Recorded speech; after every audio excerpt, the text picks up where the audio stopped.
శబ్దం అందరం బిగ్గరగా చేతులు ఊపుతూ హల్లెలూయా. యెహోవా దయాళుడు. అందరం చేతులెత్తి చేతులు ఊపుతూ యెహోవా దయాళుడు, యెహోవా దయాళుడు, యెహోవా దయాళుడు, యెహోవా దయాళుడు, యెహోవా దయాళుడు, యెహోవా దయాళుడు, యెహోవా దయాళుడు. ఆయన కృప నిరంతరం ఉండునుగాక, ఆయన కృప నిరంతరం చూపునుగాక, మనందరి పట్ల ఆయన కృప నిరంతరం చూపునుగాక, ఈ పరిచర్య పట్ల ఆయన కృప నిరంతరం చూపునుగాక, మన ప్రాంతం పట్ల ఆయన కృప నిరంతరం చూపునుగాక, మన రాష్ట్రం పట్ల మన దేశం పట్ల ఆయన కృప నిరంతరం చూపునుగాక. హల్లెలూయా. యేసయ్య ముఖ కాంతిని ప్రకాశింపజేసి కరుణించునుగాక, ఆశీర్వదించునుగాక. సియోనులో నుండి నా యేసయ్య మనందరినీ ఆశీర్వదించునుగాక. హల్లెలూయా. గత వారంలో జరిగిన కూటాలను ఆశీర్వదించేందుకు స్తోత్రం చెబుదామా?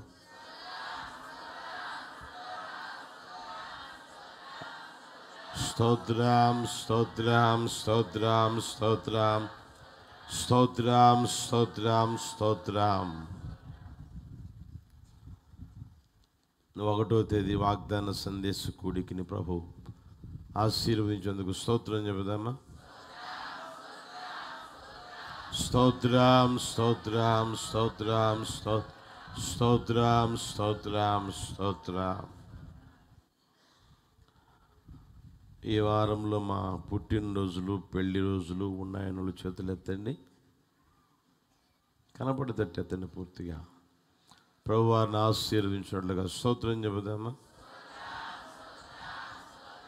బిగ్గరగా స్తోత్రం, స్తోత్రం, స్తోత్రం, స్తోత్రం, స్తోత్రం, స్తోత్రం, స్తోత్రం, స్తోత్రం, స్తోత్రం, స్తోత్రం, స్తోత్రం, స్తోత్రం. మన ప్రభు అయిన యేసుక్రీస్తు వారి శ్రేష్టమైన నామములో ఈ మొదటి ఆరాధనకు కూడి వచ్చిన మీ అందరికీ నా హృదయపూర్వకమైన వందనాలు, స్తోత్రం. అందరికీ వందనాలు. కొద్ది సమయం దేవుని మాటలు విన్నాం. వచ్చిన వారు జాగ్రత్తగా ఆలకించాలని ప్రేమతో కోరుకుంటూ ఉన్నా. చూడండి, పరమగీతముల పుస్తకం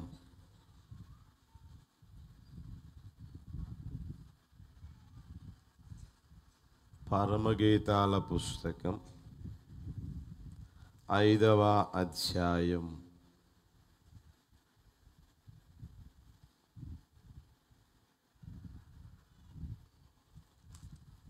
తీసారా? చివరి వచనం 16వ వచనం నేను చదువుతాను, చూడండి. అతని నోరు అతి మధురము, అతడు అతి కాంక్షణీయుడు. యెరూషలేము కుమార్తెలారా, ఇతడే నా ప్రియుడు, ఇతడే నా స్నేహితుడు. అందరం చదువుదామా? అతని నోరు అతి మధురము, అతడు అతి కాంక్షణీయుడు. యెరూషలేము కుమార్తెలారా, ఇతడే నా ప్రియుడు, ఇతడే నా స్నేహితుడు. ఈ వాక్య భాగంలో చివరి మాట మనం గమనిస్తే ఏమనుంది? ఇతడే నా స్నేహితుడు. ఈ పరమగీతాల పుస్తకాన్ని కావ్య గ్రంథము అంటారు, లేదా అలంకార పుస్తకం, అలంకార గ్రంథం అని కూడా అంటారు. ఎందుకయ్యా అంటే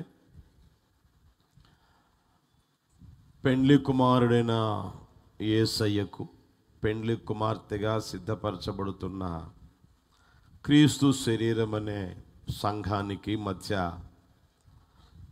సంభాషణ అలంకార రూపకంగా వ్రాయబడి ఉంది.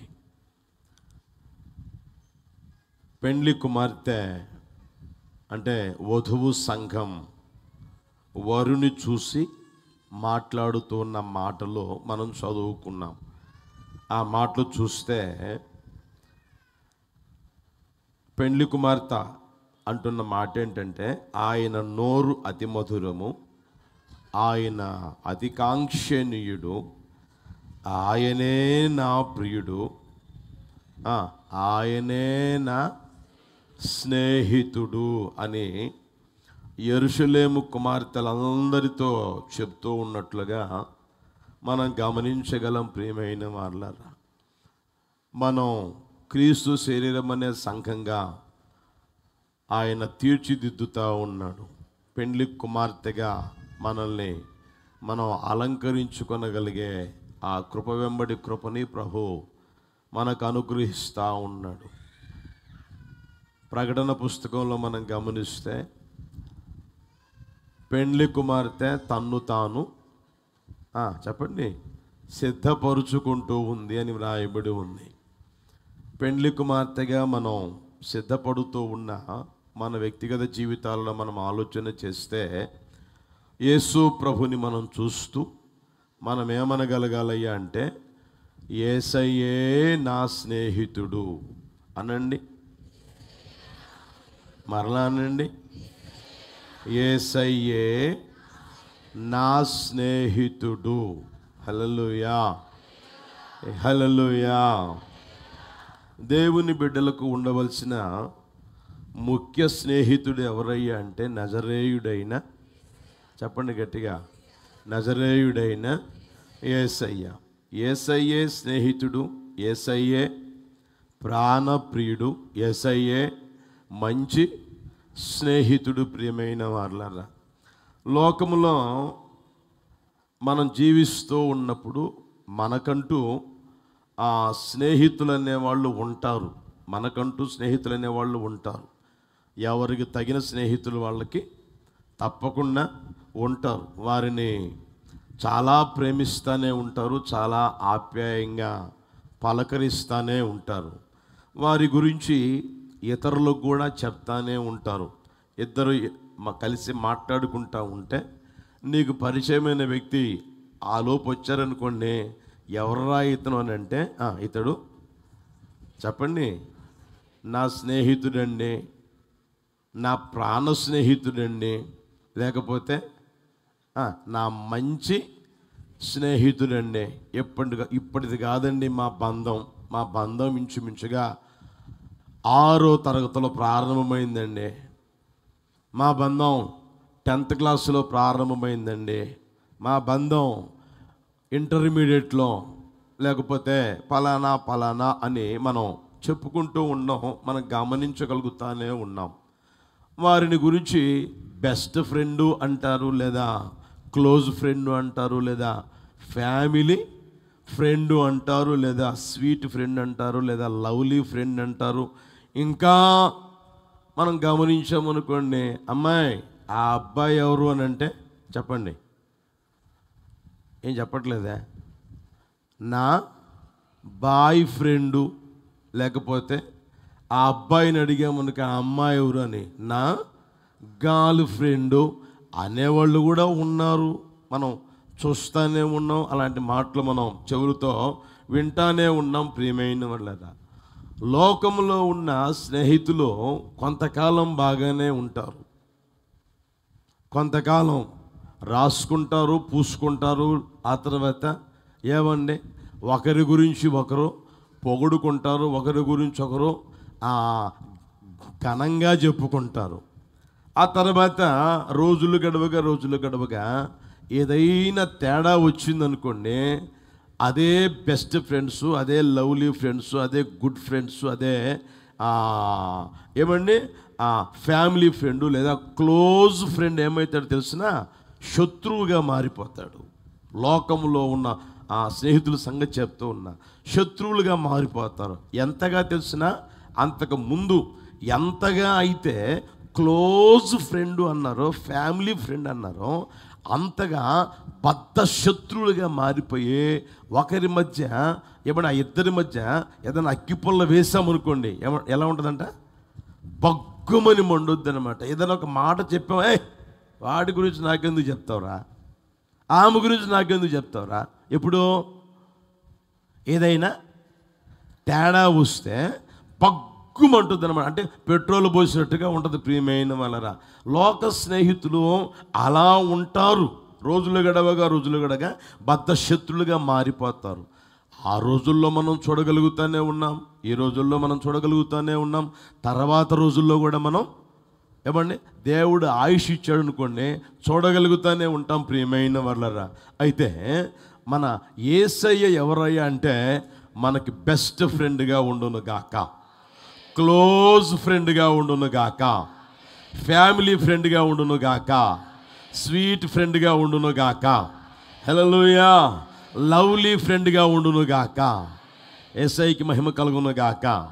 బైబిల్లో ఒక మాట చూపిస్తాను, చూస్తారా? యోహాను సువార్తమానం 15వ అధ్యాయం 15వ వచనం చూడండి. యోహాను సువార్తమానం 15వ అధ్యాయం 15వ వచనం. అందరు చదవండి, అందరూ గట్టిగా. దాసుడు తన యజమానుడు చేయు దానిని ఎరగడు గనుక ఇక మిమ్మును దాసులని పిలవక స్నేహితులని పిలుచుచున్నాను. ఎందుకనగా నేను నా తండ్రి వలన వినిన సంగతులను మీకు చాలా జాగ్రత్తగా గమనించండి. మొదటి మాట ఏంటి? మొదటి మాట చూడండి, అక్కడ దాసుడు అని రాయబడి ఉంది. దాసుడు తన యజమానుడు చేయునది ఎరుగడు కనుక నేను మిమ్మల్ని నా దాసులు అని పిలవకుండా నేను మిమ్మల్ని ఏం చేస్తున్నానయ్య అంటే నా స్నేహితులుగా చేసుకుంటూ ఉన్నాను. నేను మిమ్మల్ని నా స్నేహితులు అని పిలుచుచున్నాను అంటా ఉన్నాడు. అంటే యేసయ్య దగ్గరికి వచ్చినప్పుడు ఎలా ఉన్నారయ్య అంటే దాసులుగా ఉన్నారు. దాసులుగా ఉన్నవారు దాసులుగానే ఉండకుండా రోజులు గడవగా ఏ విధంగా మారిపోయారయ్య అంటే ఆ దాసుడు యజమానికి ఎలా మారిపోయాడంట? గట్టిగా చెప్పండి, స్నేహితుడిగా మారిపోయాడు.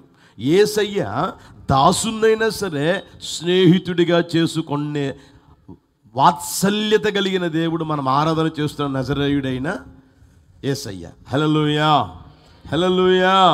ముందుగా దాసులుగా ఉన్నవారు రోజులు గడువుగా స్నేహితులుగా మారారు. బాగా గమనించండి, స్నేహితము అనేది ఇద్దరి మధ్య ఉండే మనస్తత్వం. ఏమాత్రం ఒక్కరు నటిస్తే, ఇద్దరు స్నేహితులు వారిలో ఒక్కరు నటించారనుకోండి, ఆ స్నేహం ఎంతకాలం ఉంటుంది? గట్టిగా చెప్పండి, ఎంతకాలం ఉంటుంది? కొద్ది కాలమే ఉంటుంది. ఆ తర్వాత ఎడముఖం పెడముఖంగా మారిపోతుంది. ఆ తర్వాత ఏమండి వాళ్ళ ముఖాలు ఒకరిదేమో తూర్పుకు తిరిగితే ఒకరిదేమో పడమరకు తిరిగిన పరిస్థితులు ఉంటాయి. ప్రియమైన వాళ్ళ, అయితే యేసు ప్రభు దగ్గరికి నువ్వు వస్తే, అయ్యా మీరే నా స్నేహితుడు, హల్లెలూయా అనండి. మీరే యేసయ్యా నీవే నా స్నేహితుడివి అని నువ్వు అంటే ఆయన ప్రియమైన వాళ్ళరా ఈ లోకంలో నీ నాడి ఆడుతూ ఉన్నంత కాలం నీకు బెస్ట్ ఫ్రెండ్గా ఉండును గాక. హల్లెలూయా. ఈ లోకంలో నీ యాత్ర ముగించబడిందా, పరలోకానికి చేరావా, అక్కడ కూడా ఆయన ఫ్రెండ్గానే ఉండును గాక. హల్లెలూయా. అంత గొప్ప భాగ్యం ఇవ్వగలిగిన వారు ఎవరయ్య అంటే మనం ఆరాధన చేస్తున్న నజరేయుడైన యేసయ్య మాత్రమే. కానీ ఈ లోకంలో ఎవరు లేరు అనే ఆ సత్యాన్ని మనం గమనించుదుము గాక. నేను చదువుకుంటూ ఉన్న రోజుల్లో చదువు అయిపోయింది. ఇక అందరం ఎవరిళ్ళకి వాళ్ళు వెళ్ళిపోతూ ఉంటే అదేది చిన్న బుక్ తీసుకొని అందరు సంతకాలు చేస్తారే, ఏమంటారు దాన్ని? బాగా తెలుసు మీకు, ఆటోగ్రాఫేనా? ఆటోగ్రాఫ్ తీసుకుంటారు కదండి. అప్పట్లో నేను చదువుకునే రోజుల్లో నాకు అసలు తెలియదు, ఆ విషయం తెలియదు. సర్లే అందరు తీసుకొని రాయించుకుంటున్నారు కదా అని నేను కూడా అంత బుక్ తీసుకొని రాయించుకున్నా. సంతకాలు చేస్తారు కాబట్టి. అతడు పోర్మన్ వెళ్ళ, మీకు తెలుసు అనుకుంటా, కడప జిల్లా పోరుమావిళ్ళ నుంచి అక్కడ వచ్చి అందరం కలిసి చదువుతూ ఉన్నాం. చివరిలో అతగాడు రాసిన మాట ఏంటంటే ఆటోగ్రాఫ్, పువ్వుకు పరిమళం మిన్న మనిషికి చెప్పొచ్చుగా స్నేహం మిన్న అని రాశాడు. పువ్వుకేమో పరిమళం మిన్న, పువ్వు అన్న తర్వాత అది పరిమళించాలంట తప్పకుండా. మనిషి అన్న తర్వాత ఇప్పుడు చెప్పండి ఎవరు ఉంటారు? నోరు తెరవట్లేదు. హల్లెలూయా. మనిషి అన్న తర్వాత చెప్పండి, అదే అంటారు గంతకు తగిన బొంత అని. అంటే ఇంకా మీకు అర్థం కావాలంటే ఎలాంటి వాళ్ళకి అలాంటి వాళ్ళు చెప్పండి. మొత్తం మీద స్నేహితులు అనేవాళ్ళు ఉంటారు. అయితే లోక సంబంధమైన స్నేహితులు ఆ స్వభావాలు వేరుగా ఉంటాయి. మనం ఆరాధన చేస్తున్న నజరేయుడైన యేసయ్యను స్నేహితుడిగా మార్చుకుంటే ఆయన స్వభావాలు వేరుగా ఉంటాయి ప్రియమైన వాళ్ళరా. కనుక ఈ రోజున ప్రియమైన వాళ్ళరా, యేసయ్య ఎల్లప్పుడూ మనకు స్నేహితుడిగా ఉండగలిగిన వారు కనుక ఆయన స్నేహితుడిగా ఉంటే కలిగే ఆశీర్వాదాలు లేదా లోక సంబంధంగా స్నేహితులుగా ఉన్న వారి ద్వారా నీకు కలిగినవి నువ్వు కాస్త గుర్తెరగాలని తెలుసుకోవాలని ప్రేమతో ఈ సందర్భంగా మీకు తెలియజేస్తూ ఉన్నా. మొదటి మాట చూడండి, నిర్గమాకాండం 33వ అధ్యాయం 11వ వచనం. వచ్చిన వారు కాస్త ముందుకు జరిగి కూర్చోండి. అయ్యా స్టీఫెన్ అయ్య గారు, వాళ్ళందరినీ ముందుకు జరపండి. వాళ్ళు తొక్కుంటారు రాకుండా ఒకేసారి ముందుకు జరిగి కూర్చోమని నీ ప్రక్క వాళ్ళందరినీ వెనక వాళ్ళందరినీ ముందుకు జరగండి. బాల్కనీ కింద కూర్చున్నా చూడండి, ముందుకు జరిగి కూర్చోండి ఒకేసారి స్థలం ఉంచకుండా. హల్లెలూయా. చదవండి, అందరూ చదవండి. 33:11 చూడండి. మనుష్యుడు తన స్నేహితునితో మాట్లాడునట్లు యెహోవా మోషేతో ముఖాముఖిగా మాట్లాడుచుండెను. చాలు. స్నేహితుని స్వభావం ఏంటయ్యి అంటే, స్నేహితుడు చేసే పని ఏంటయ్యి అంటే ముఖాముఖిగా మాట్లాడతాడు. అర్థమవుతుందా? ఆ స్నేహితుని యొక్క ముఖాన్ని చూస్తూ మాట్లాడతాడు. ప్రియమైన ముఖాముఖిగా మాట్లాడతాడు, చూస్తూ మాట్లాడతాడు. మీరు లోకంలో కూడా గమనిస్తే ప్రియమైన వాళ్ళరా, స్నేహితులు మీరు చూడండి ముఖాముఖిగా చూసుకుంటూ మాట్లాడుకుంటూ ఉంటారు. అదేవిధంగా దేవుడు కూడా, యేసయ్య కూడా నన్నైనా సరే చూస్తూ ముఖాముఖిగా మాట్లాడాలని కోరుకుంటూ ఉంటాడు. ఆయన నీతోనైనా నిన్ను చూస్తూ ముఖాముఖిగా మాట్లాడాలి అని ఆశపడతానే ఉంటాడు. ప్రియమైన వాళ్ళరా, మీరు చూడండి, లోకంలో స్నేహితులు అనేవాళ్ళు ఉన్నారనుకోండి, ఒక 3 రోజులు కనిపించకపోతే కొంతమంది అంటూ ఉంటారు, వాడు కనిపించకపోయేసరికి, ఆ అమ్మాయి కనిపించకపోయేసరికి నాకు పిచ్చి పట్టినట్టుగా ఉంది అంటారు. దేనికోసం చెప్పరాబండి? స్నేహితుడు కనిపించలేదట, ఫోన్లు చేసి మాట్లాడుకుంటూనే ఉన్నారు. బాగున్నావా, తిన్నావా, తినలేదా, ఏం తిన్నావురా అని మాట్లాడుకుంటున్నారు. అది ఓకే కాదన్నట్లు. అయితే ముఖం కనిపించపోయేసరికి ఏమంటే 3 రోజులు కాస్త ఓపిక పట్టాడు. ఇక 4వ రోజు ఏమండి, రే నువ్వు వస్తావా, నన్ను రమ్మంటావా, ఎందుకురా, నిన్ను చూడాలనిపిస్తూ ఉంది, నిన్ను చూస్తూ మాట్లాడాలనిపిస్తూ ఉంది అనే వాళ్ళు ఉంటారు. ప్రియమైన వాళ్ళరా, ఆ తర్వాత మీరు చూడండి, కూర్చొని 1 గంట అయిపోతుంది, 2 గంటలు అయిపోద్ది, 3 గంటలు అయిపోద్ది, 4 గంటలు కూడా అయిపోతుంది. అంటే గంటలు కూర్చొని ఏం చేస్తుంటారు? ముఖాముఖిగా మాట్లాడుకుంటూ ఉంటారు. అదేవిధంగా నిజ స్నేహితుడైన నజరేయుడైన యేసయ్య కూడా ప్రియమైన వాళ్ళరా, మన ముఖాలు చూస్తూ ఆయన మనతో మాట్లాడాలని ఆశపడతానే ఉంటాడు. హల్లెలూయా. ఎలా గంటలు మనతో మాట్లాడాలని ఆశపడతానే ఉంటాడు. అయితే మనం ఏం చేస్తామయ్యా అంటే, తీరిక లేని పనులు పెట్టుకొని మార్తమ్మలాగా, మరియమ్మ పనులు కాకుండా మార్తమ్మ పనులు పెట్టుకొని తీరిక లేకుండా ఏమండి ఆ పనుల్లో నిమగ్నమయ్యి యేసయ్యతో యేసయ్య ముఖాన్ని చూస్తూ ఆయనతో నువ్వు మాట్లాడడం, నీతో ఆయన మాట్లాడడం దానికి సమయం లేదని చెప్పేసి కాలయాపన చేసుకుంటున్న రోజుల్లో ఈ రోజున మనం ఉండగలుగుతూ ఉన్నాం. బాగా గమనించండి, స్నేహితుడు కనపడకపోతే, స్నేహితుడు మాట్లాడకపోతే, నీకు పిచ్చి పట్టినట్టుగా ఉంటే, యేసయ్య కనిపించకపోతే, యేసయ్య ముఖాన్ని చూడకపోతే, యేసయ్య మాట్లాడకపోతే, ఏమండి అంతకంటే ఎక్కువగా ఉండగలిగిస్తున్నావు, రాగలుగుతున్నావా? అర్థమవుతుంది ప్రియమైన వాళ్ళరా? కాస్త గుర్తెరగండి, ఆ స్థితిని ఆలోచన చేసుకోగలగాలి. ఒక స్నేహితుడు ఉన్నాడు అనుకోండి ప్రియమైన వాళ్ళరా, తన స్నేహితునికి మాత్రమే, అర్థమవుతుందా, అంతా చెప్తా ఉంటాడు. అవునా కదా? ముఖాముఖిగా చూస్తూ మాట్లాడుకుంటూ అంతా చెప్తాడు. వాళ్ళ ఇంట్లో అమ్మకి చెప్పడు, వాళ్ళ ఇంట్లో నాన్నకి చెప్పడు, వాళ్ళ ఇంట్లో చెల్లెలుంటే చెల్లికి చెప్పడు, వాళ్ళ ఇంట్లో అక్క ఉంటే అక్కకి చెప్పడు, వాళ్ళ ఇంట్లో వాళ్ళ బాగుంటే వాళ్ళకి ఎవరికి చెప్పడు. ఎవరికి చెప్తాడయ్యా అంటే సమస్తము, చెప్పండి ఎవరికి చెప్తాడు? స్నేహితుడికే చెప్తాడు. అంతా చెప్తాడు, పోసగుచ్చినట్లుగా చెప్తాడు. అర్థమవుతుందే? ఈ 3 రోజులు ఎక్కడికి పోయాను, ఏం చేశాను, తర్వాత ఏం చేస్తాను అనేది ఒక్కొక్కటిగా ఒకడు పోసగుచ్చినట్టుగా చెప్తా ఉంటాడు ప్రియమైన వాళ్ళరా. అదేవిధంగా మన వ్యక్తిగత జీవితంలో ఏమండి, యేసయ్యతో ముఖాముఖిగా మాట్లాడి ఆశపడినప్పుడు, ఆయనతో నువ్వు స్నేహం చేస్తే, ఆయనతో ముఖాముఖిగా మాట్లాడుతూ ఆయన చిత్తమైన, ఆయన సంకల్పమైన, ఆయన కోరికైనా, ఆయన ఆశ అయినా సరే ఒక్కొక్కటిగా తెలియచేయునుగాక, ఒక్కొక్కటిగా ఆయనతో ముఖాముఖిగా మాట్లాడునుగాక. హల్లెలూయా. ఆ స్థితిలోనికి రాగలిగిన పరిస్థితులు ఈ రోజున నీకు ఉన్నాయో లేదో ఒకసారి గుర్తెరుగు. లోకంలో ఉన్న స్నేహితులు ఉన్నారు కాదనంలే, అయితే నిజమైన స్నేహితుడు నీకు ఉన్నాడా? ఆయన ఎవరయ్యంటే నజరేయుడైన యేసయ్య. హల్లెలూయా. బైబిల్లో మీకు చూపిస్తాను చూడండి, ఆదికాండం 18వ అధ్యాయం 17వ వచనం. ఆదికాండం 18వ అధ్యాయం 17వ వచనం తీయండి. తీసారా? అందరూ చదవండి. అప్పుడు యెహోవా, నేను చేయబోవు కార్యము అబ్రహామునకు దాచెదనా.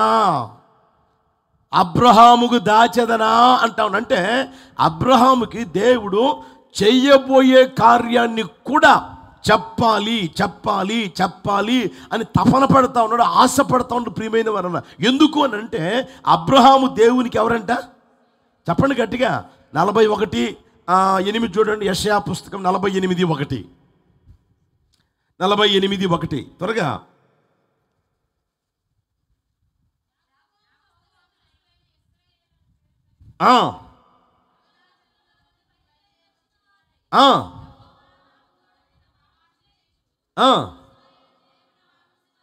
అబ్రహాము నాకు స్నేహితుడు అనే మాట చూడండి. రెఫరెన్స్ ఏమో తప్పుపడిందేమో చూడండి. అబ్రహాము దేవునికి ఎవరంట? చెప్పండి గట్టిగా. స్నేహితుడు. మీరు ఆ దినవృత్తాంతముల 2వ పుస్తకం 20వ అధ్యాయం 7వ వచనం, యాకోబు పత్రిక 2వ అధ్యాయం 23వ వచనం కూడా మీరు చూస్తే అబ్రహాము ఎవరికి స్నేహితుడు? దేవునికి స్నేహితుడంట. దేవునికి అబ్రహాము స్నేహితుడు కనుక ఆ దేవుడు ఏం చేస్తున్నాడు తెలుసునా? నేను చేయబోవు కారణం అబ్రహాముకి దాచెదనా, నేను దాస్తానా, అబ్రహాముకి నేను దాస్తానా అని ప్రియమైన వాళ్ళరా. దేవుడు వచ్చిన ఆ సందర్భం, వెళ్ళే ఆ సందర్భం, ఏమి చెయ్యాలో ఏమి చేస్తానో ఆ సందర్భం సమస్తం పోసగుచ్చినట్లుగా చెప్తా ఉన్నాడు. అబ్రహాం, నేను నీకు చేయకుండా దాస్తానా, ఇలా రా. పోయేవాడు ఆగి పిలిచి అబ్రహాముతో చెప్పాడు, ఇదిగో నేను సొమర్ర గొమర్ర పట్టణాన్ని నాశనం చేసేందుకు పోతా ఉన్నాను, అక్కడ వారి పాపం బహుఘోరంగా మారిపోయింది, నా దృష్టికి చెడుతనం చేశారు అని ఒక్కొక్కటికి చెప్తా ఉన్నాడు ప్రియమైన వాళ్ళారు. చూడండి, దేవునికి మనం స్నేహితుడిగా మార్చబడాలి ప్రియమైన వాళ్ళారా. ఆ స్థితిలోనికి ప్రభు ఒక్కొక్కరిని తీసుకుని వచ్చును గాక. హల్లెలూయా, హల్లెలూయా. ఎందుకయ్యానంటే ఆయన మన జీవితంలో చెయ్యబోయేది కూడా ఆయన మాత్రమే చెప్పగలిగిన వాడు. అర్థమవుతుందా? ఆయన ఎవరు అంటే భూతకాలములో ఉన్న దేవుడు, వర్తమాన కాలంలో ఉన్న దేవుడు, భవిష్యత్ కాలంలో ఉన్న దేవుడు ఆయన. కనుక సమస్తము ఆయనకు తెలుసు కనుక సమస్తం తేటగా ఒక్కొక్కటిగా తెలియచేయాలనే ఆయన ఆశపడతా ఉంటాడు. ఎందుకంటే స్నేహితుడిగా ఉన్నాడు కనుక మనం స్నేహితుడిగా మార్చబడితే ఆయన సమస్తము మనకు తెలియచేయునుగాక. హల్లెలూయా. సామెతల పుస్తకం ఏంటి 27వ అధ్యాయం 9వ వచనం చూడండి. సామెతల పుస్తకం 27:9.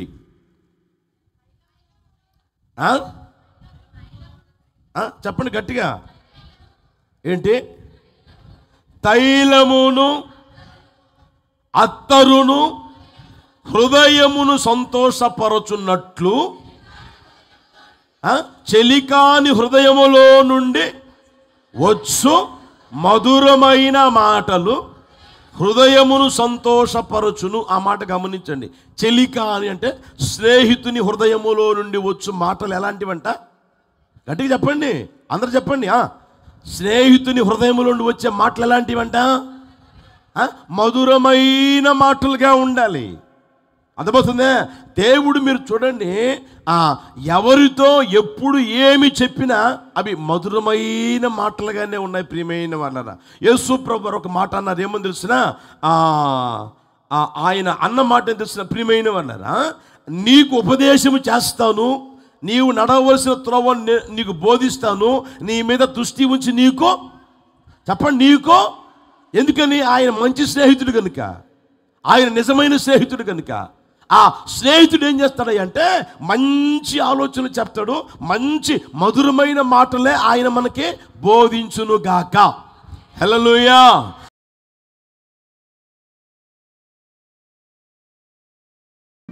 మహోన్నతుడా, నీ కృపలో నేను నివసించుట నా జీవిత ధన్యతయున్నది.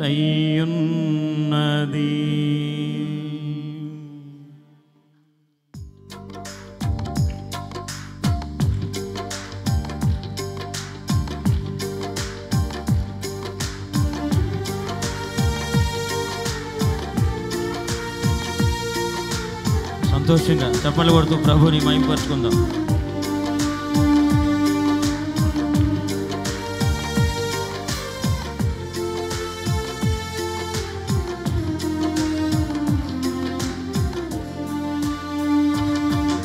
మహోన్నతుడా, నీ కృపలో నేను నివసించుట నా జీవిత ధన్యతయున్నది.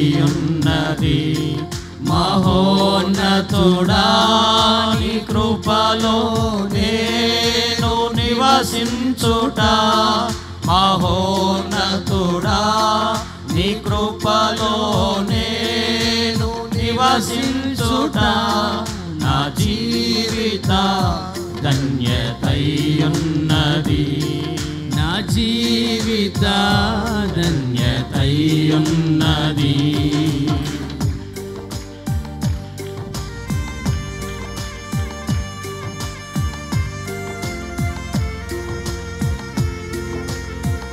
స్తోత్రం.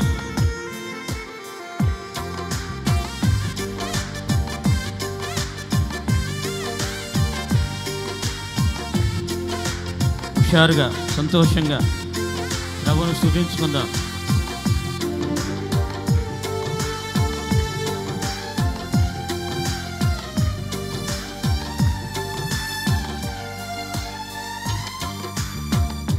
మూడు బారిన జీవితాలను చిగురింపజేయగలవు నీవు.